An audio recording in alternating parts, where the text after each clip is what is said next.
What's up, guys? Average Kiwi Guy here. How y'all doing? So, Star Wars Rebels, and a very big Star Wars Rebels. This is the season finale.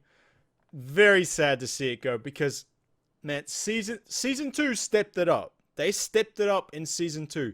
Season three took it to a whole new level. Took it to a whole new level, bringing in Thrawn, introducing characters throughout like the Star Wars mythos, everything just a fantastic season all around. There were some throwaway episodes, but my God, they did such a great job. Such a great job. It just gets better and better with the more they do. They're opening up so many cool storylines. They're showing us what it was like in the early days of the rebellion. It really is. And it's filling in those gaps. It's like before Rogue One, before the originals, before all that, like, what happened? How did we build this rebellion? They're showing us. They're showing us it, and they do it in a really good way. I'm liking the characters. The entire thing is fantastic. It really is. It's fantastic.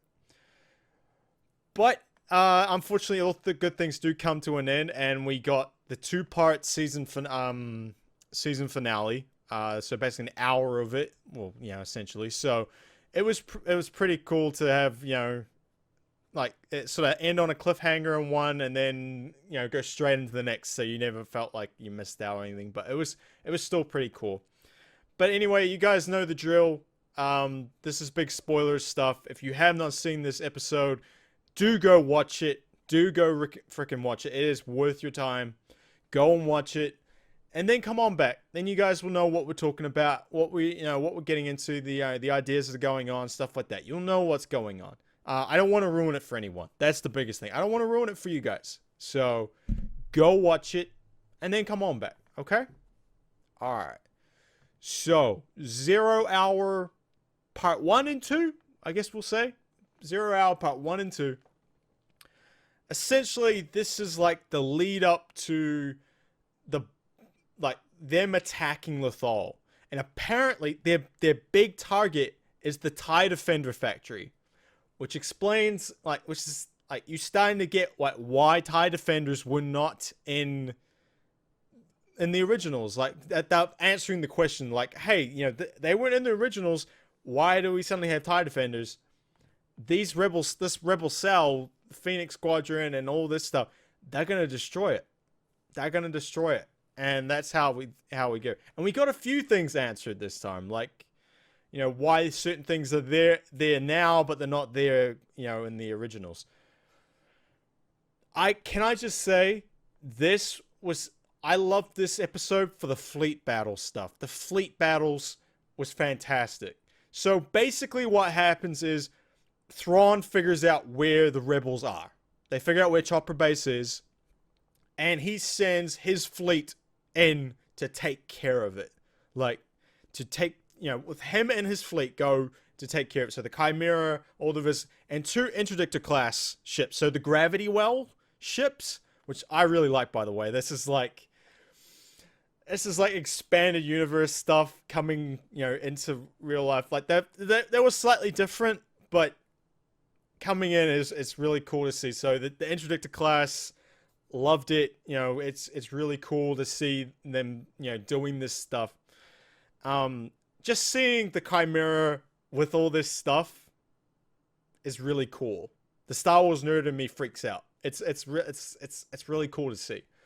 And basically, they catch them as the rebel the rebel cells are joining together to do this attack. So General Dodonna has come in with his fleet, his rebel cells, who have the Y-wings and things like that, some of the Y-wings, to go at Lothal and to destroy the TIE Defender base. But Thrawn gets to them before they can launch the attack, and essentially catches them off guard, and basically owns them essentially. So they try to escape. They're like, okay, we got to get out of here. We got to split everyone up. We'll cover you. Go. But then the interdictor classes, step up and they just drag them out of hyperspace and start annihilating ships. And General Dodona's fleet gets wasted, just destroyed. And you just see the overwhelming power that the Empire has. They have so much more power. The ships are so much more powerful. They got all these gadgets, and they got Thrawn in his mind to like figure out what everything's what everything's doing. And of course, Hera and all that are on the ground, and they're like, okay, we got to evacuate the base. We got to get out of here. She launches the Ghost, and basically she sends Ezra to go get help. They can't get any messages out because they're blocking them. So we'll open a hole for you. Get out, get help.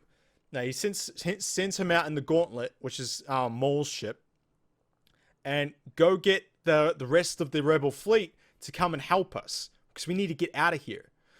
And originally it was Kanan and Ezra, but Kanan has this idea of going to get Bendu's help.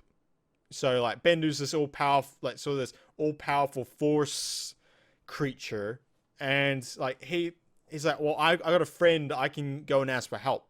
Like, you got a friend out here? It's like, well, yeah. So Kanan goes and does that, and so Ezra has to go and get the help. He has to go save this fleet essentially. And meanwhile, Thrawn is ripping the fleet apart. And I think this is important because they have had really nothing but wins this entire time. Like, most of this season, they've had wins all across the board. All across the board. And it's important that the Rebels learn some defeat. Like, they can't win everything, or else the Empire would fall very quickly.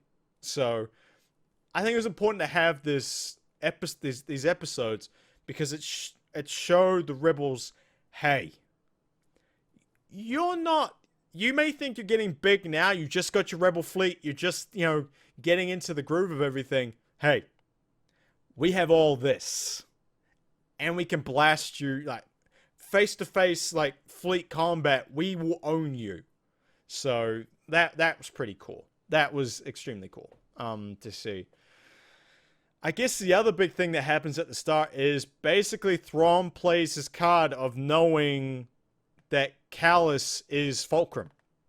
He knows that Kallus is Fulcrum and catches him when he's trying to get a message out to them to say, hey, Thrawn knows what we're doing. You guys gotta stop.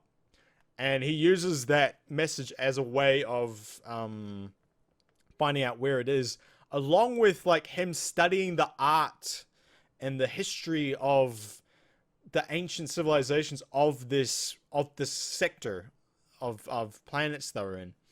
And it's how he finds the planet. It's how he does it. He uses art and his knowledge and everything. And he uses his mind to do it. And that's very Thrawn. Very, very Thrawn. So yeah, so Kallus is essentially captured after this. And Thrawn has Death Troopers in this one. He has his Death Troopers. So I'm guessing Thrawn had these Death Troopers, like this squad, or like, was able to use Death Troopers before Krennic. Like, this is, like, maybe, like, Thrawn, like, these are, like, Thrawn's men are, like, hand-me-downs to Krennic or something. I just imagine that, but I don't think so. Like, there's probably a core that they come from, but, It was cool to see them. It was cool to see them bring them in. Like, obviously, they wanted to do it with Rogue One and all that, so that's cool. I like that a lot. So it was cool to see them. And, yeah, like, the battle itself, I thought was really cool. Like, you see the fighters going in, you see the Y-Wings coming in, bombing the destroyers, like the TIE fighters and everything. It was very Star Wars. It was very, movie-like. It was very, that stuff. You got that feeling. And they had the music.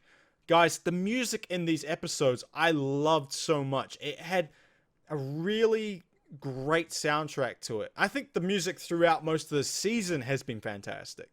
Very Star Wars-like, a little bit different, not quite the same as the movies, but still got its own feel to it. And I liked it a lot. There were some really cool moments where you got real hyped up with what was happening. So I liked that a lot.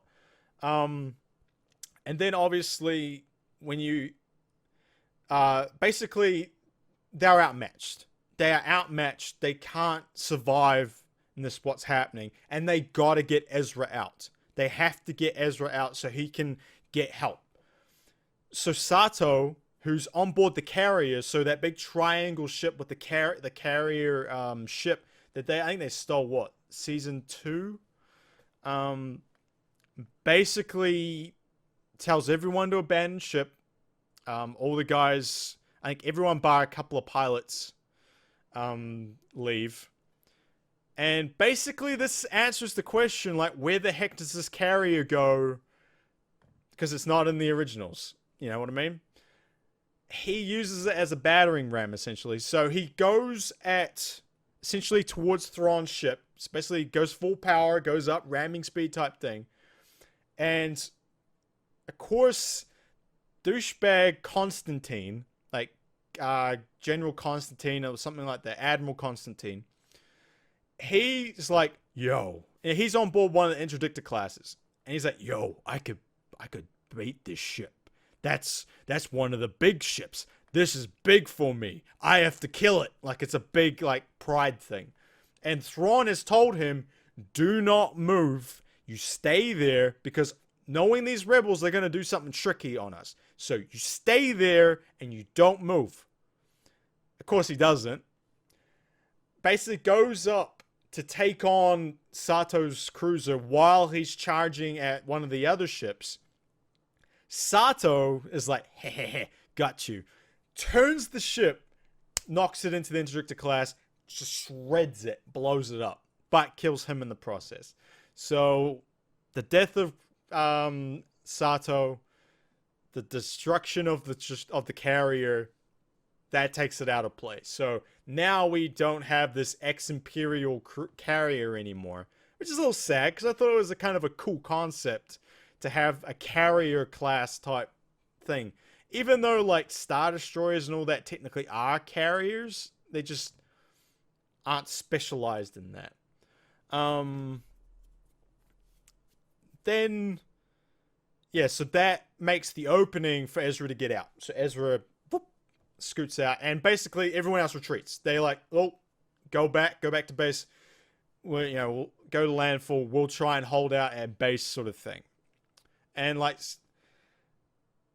basically, Thrawn's rubbing his hands together. He's pissed that Constantine disobeyed him because he's just lost an interdictor class, and Constantine's dead, by the way. He ain't coming back from this. And he's kind of annoyed about that, but he's like, okay, we got them pinned now. We got them pinned. They're not leaving this base. We're fine. And they're like, oh, but one of them got away. He's like, well, let's hope Constantine's stupidity doesn't come back to bite us in the ass. Heads up, it does. So Ezra's in hyperspace trying to get help. And this is the first time we see, like, we start to see the rebels kind of go, oh, no, we can't possibly help. We can't. Like, to a group that needs help, their own group that needs help, like Rogue One, like many other times through, Star Wars that we've seen this, the rebels like, oh, no. We can't help you. I'm sorry. We would love to help you, but we would lose everything that we've built. I'm sorry. We can't. It's like, oh, and Bale, was right because it was just too early for us to engage in open warfare with the Empire. This defeatist attitude and just being wusses. This is one of the first times we see it. And it's like, you just had, a big episode where you just showed your fleet. And, united these rebel cells and all the rest of it. And now you give up? Now you're like, oh, no, that we're just going to leave you guys. You're done. I'm sorry. We can't help you. Okay. So that's one of the first time that we see this in Rebels. Okay. All right. This is the Rebels. This is what they do. They give up very easily, and it takes heroes to spur them on, or people to defy, orders. So, yeah, that was the thing. And so he's basically like, well, I guess I'm going to have to go to Sabine for help. Sabine's the only one I know that could help us you know, help us against this. And so sort of like, then it was quite a cool scene comes up where it's basically an orbital bombardment. And we haven't seen many of those in Star Wars stuff. I think there were a few in Clone Wars, but orbital bombardments are, like, it brings me back to KOTOR. Like KOTOR, when you're on Taris and you have, you know, the orbital bombardment stuff going on and Taris getting ripped to shreds. It kind of brought me back to that, but it was more focused, like it was on Chopper base. And basically they used the shield generator that they stole from Geonosis to, you know, get the, you know, to defend the base. And Sabine built it, but they're not sure it's quite right yet, and Sabine never really finished it, so they're like, well, cross your fingers, let's hope. And also, Kanan has gone to Bendu, and Bendu is like, oh, I'm not getting involved in this. I am in the middle. I never attack, I never pick sides, do not make me pick sides. And basically, Kanan insults him, calls him a coward, and Bendu turns into a giant force storm. A storm with lightning, winds, everything. Turns into a cloud with glowing eyes and chases. Well, you don't know it's chasing him, but essentially it's chasing Kanan because he insulted Bendu, and Bendu is this all-powerful force creature that can turn into a storm. I like that. I like these force creatures that just have this amazing, you know, abilities that no other Jedi could possibly have. So it shows the minuscule things that Jedi are. Like, you can't turn into a storm. Like, I can, but you can't turn into a storm. I'm better than you. You know, it's just far higher up the force chain than what these guys are. So that was pretty cool.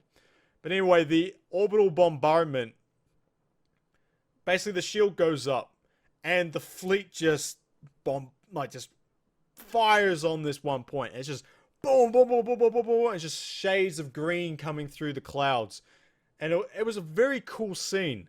I liked it a lot. It was the first time we're really seeing an orbital bombardment, and to see this sort of thing happening, and just them, it's just coming down on them, just boom, boom, boom, boom, boom, boom, boom, boom, boom, boom. It's just the shield getting worked over, and it's just heating up, heating up, heating up, heating up, and just seeing all the ships firing all their cannons. And it's weird that I like it, but it was just a very cool scene.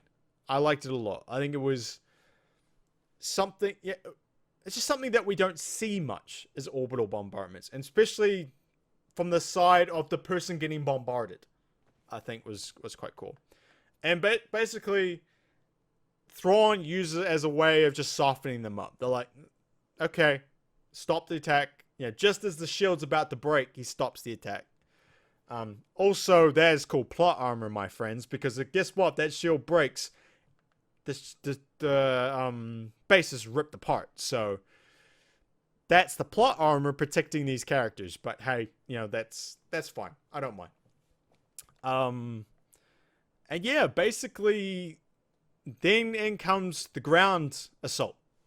And sort of meanwhile, with Ezra's trying to get Sabine to help, and the Mandalorian's like, look, we're in civil war right now. We can barely defend what we have. We can't go out and help you. I'm sorry. And Sabine's like, well, F that. I'm going to go help them because they're my friends. My friends do the impossible, and I know we can win. And her mom's like, all right. You did bring my daughter back to me, so you can take a few ships and whatever warriors that want to go, and you can go save your friends. And they're like, yay. And it's like, well, how are we going to go up against an entire fleet? It's like, well, we only really need to get rid of that interdictor class, so how about this? And so that's when we get the ground troops coming in. So they send walkers in Rex and Zeb basically mine this pass that they're going to come through.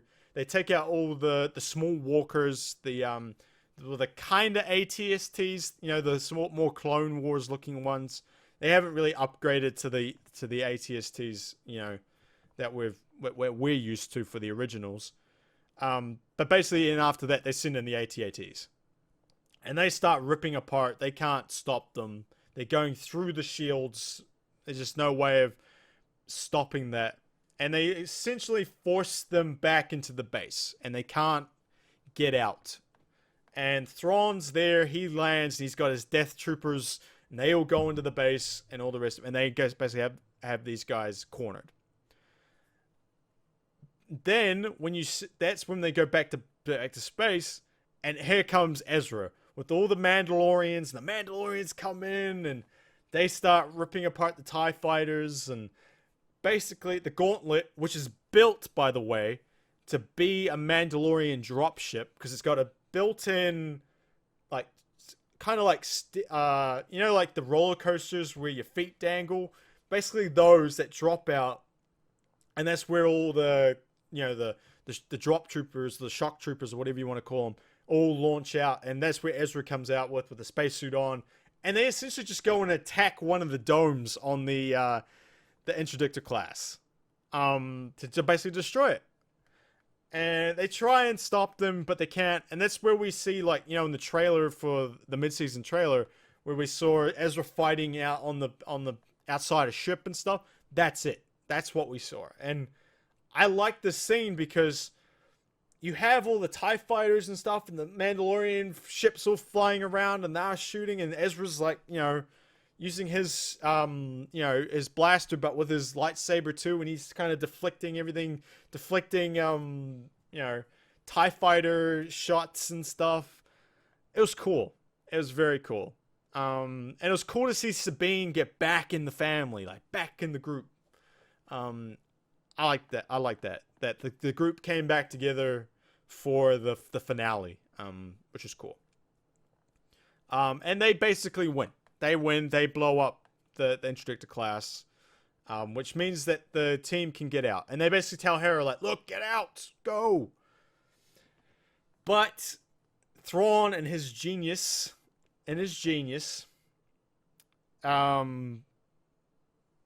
surrounds them, basically has them all pinned down. The Death Troopers squad's got them all surrounded. They got nowhere to go. The AT-ATs are shooting down any ships that try to get away. Poor old transport gets shot down, again and again. And this is when Bendu the Storm shows up. The Storm, shows up, big golden eyes, just blasts AT-ATs with lightning and ships and everything, just blast. And Thrawn's like, what the heck is this? What Jedi devilry is this? He can't process it. It's like, what the heck is this? And basically, that gives them an opening to get out. But Bendu's still pissed at Kaden. He's like, Kaden Jarrus! And he's shooting lightning at the Ghost, and they're all one of the ships gets destroyed as they're trying to get out. So it's not just the Empire that he's attacking everything.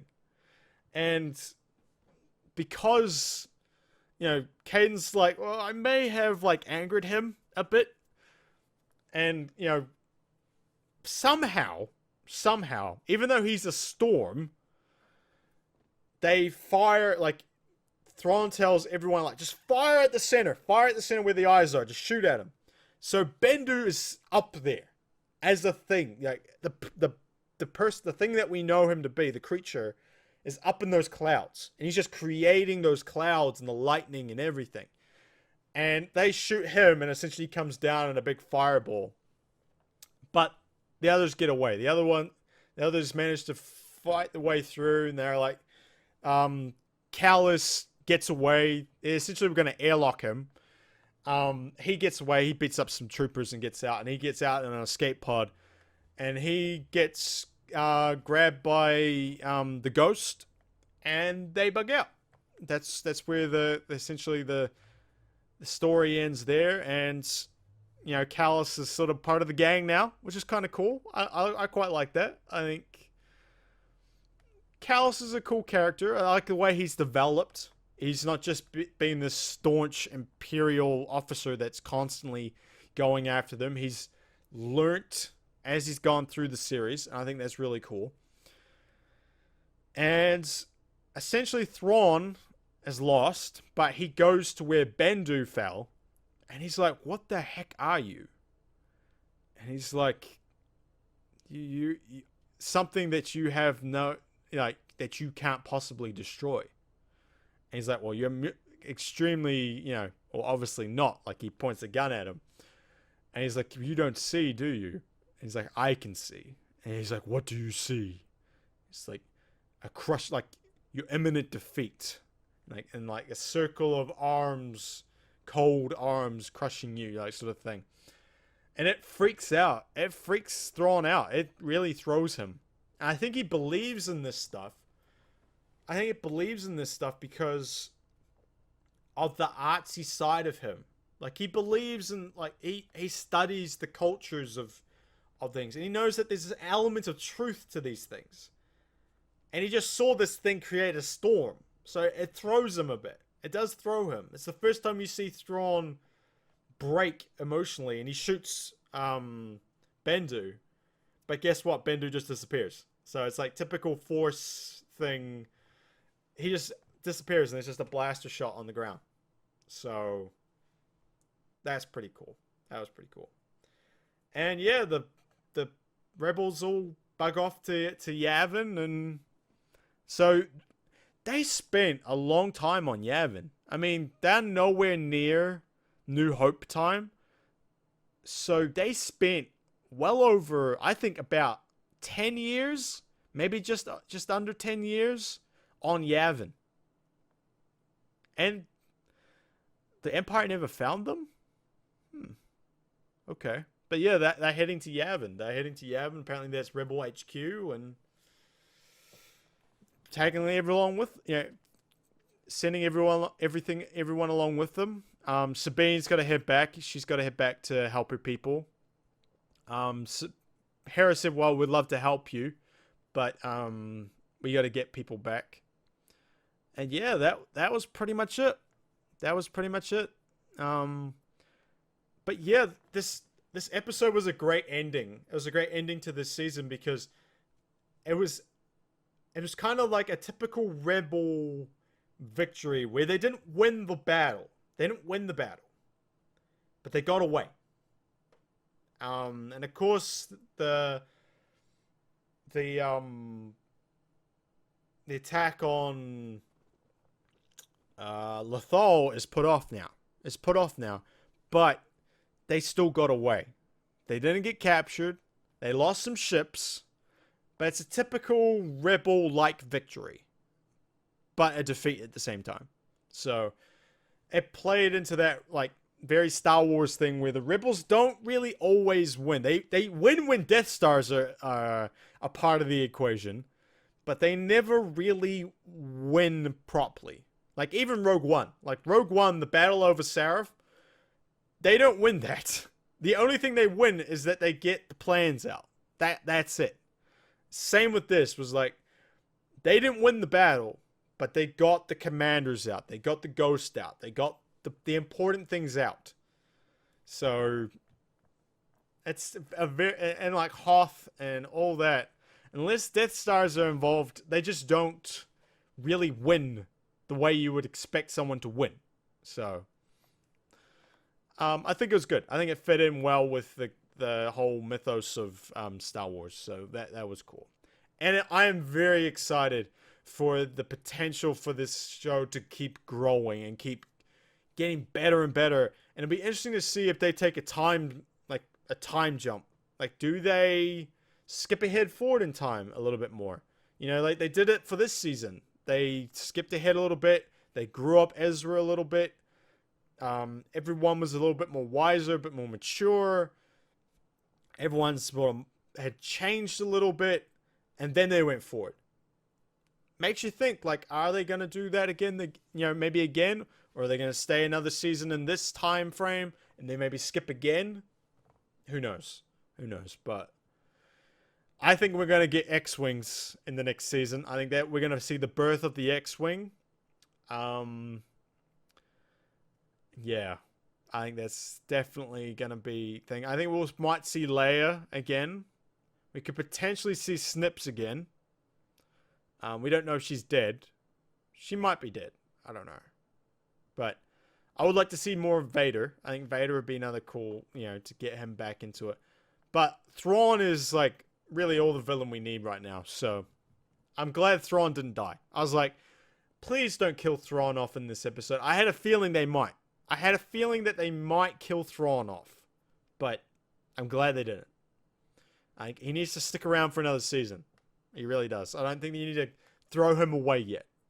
So that's cool. And yeah, just bring in some more characters. Bring in some more, like originals, characters that, we're just getting to know. And, it's just seeing the rebellion grow is such a satisfying thing to watch. I love this show. I really do. I think it's fantastic. For an animated kids show, it does great things. It does great things. But yeah, I think that's going to do it for us, guys. This was a really good episode. Well worth the watch. Great way to finish the season off. And I'm sad that it's done. And that does mean that these reactions are done until the next season comes out. I'm gonna have to find something else to sink my teeth into. But yeah, this is gonna end it for this series. Thank you to everyone who's watched. You guys have been fantastic. This is the very first time I've ever done this sort of thing. So thank you very much for all the views and all the likes and comments and all the new subscribers and stuff. You've been great. Thank you very much, guys. Yeah, that's going to do it for us. If you do want to take a risk on this little channel of mine, hit that subscribe button. You guys, that would be fantastic. Also, we're on Twitch, twitch.tv/TheAverageKiwiGuy. Also, AverageKiwiGuy on the socials. So Instagram, Twitter, all that stuff. And yeah. Thank you guys very much for watching, and I'll catch us next time. Peace.